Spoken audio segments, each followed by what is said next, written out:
Dans ton passé, en fait, nous, on veut comprendre, Madiha, ses racines. Tu as grandi auprès d'une mère couturière qui a travaillé les tissus haut de gamme. Exact. Je veux savoir, en quoi ce rapport-là a-t-il influencé ton regard et ta vision artistique en tant que designer aujourd'hui? J'ai pas connu des tissus super synthétiques, j'ai pas grandi dans le tricot, j'ai grandi vraiment sur des tissages, des brocards, des satins duchesse, des charmeuses de soie, donc tous des tissus de haut de gamme. Sur cette collection-là, je travaille sur des matières naturelles, comme mettons un lainage 100% laine, un lainage pour les complets pour hommes 100% laine, des tricots de laine, de l'organza de soie. Donc, je reste toujours, j'ai de la difficulté à aller chercher des tissus bon marché, mettons. Qu'est-ce que tu es allé chercher comme élément pour finalement créer ta collection? En fait, moi, j'ai fait venir un vêtement traditionnel du Maroc, c'est une djellaba.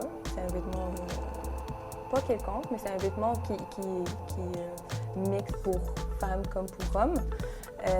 Je l'ai analysé. Comment on peut le porter, les différentes façons de le porter, parce que, tu sais, dans un milieu urbain, la façon de le porter est différente que dans un milieu rural. Puis il y a aussi dans quelles circonstances on la porte. À partir de toutes ces données-là, j'ai pu créer une collection qui est moderne.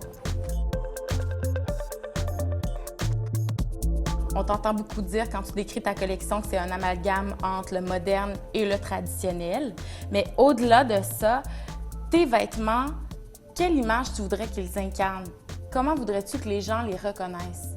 Pour moi, un vêtement, il doit être confortable, il doit être utile. Il faut que les gens l'aiment aussi. Peut-être pas tout le monde, mais c'est la plupart des gens.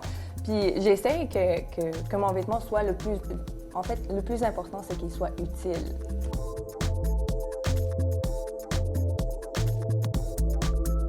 Dans les années à venir, tu vas créer des vêtements. Quelle image, comment voudrais-tu que les gens reconnaissent tes créations? Moi, le plus important pour moi, c'est que le vêtement soit beau à l'extérieur comme à l'intérieur. Donc, au niveau des finitions, je suis assez... comme on dit ici, picky sur les finitions. J'utilise beaucoup de finitions que je vais chercher, mettons, dans le vêtement pour hommes. Puis il y a aussi la structure du vêtement. Mettons que je fais un minimum de découpe dans un vêtement. Puis ça fait différents projets scolaires et collections que j'enlève, mettons, les latérales qui sont les coutures sur le côté. C'est ce genre de finition qui me représente, en fait. Quelle responsabilité assumes-tu en tant que designer? Ma responsabilité, c'est de créer l'utile pour tout le monde. Pour moi, c'est ça.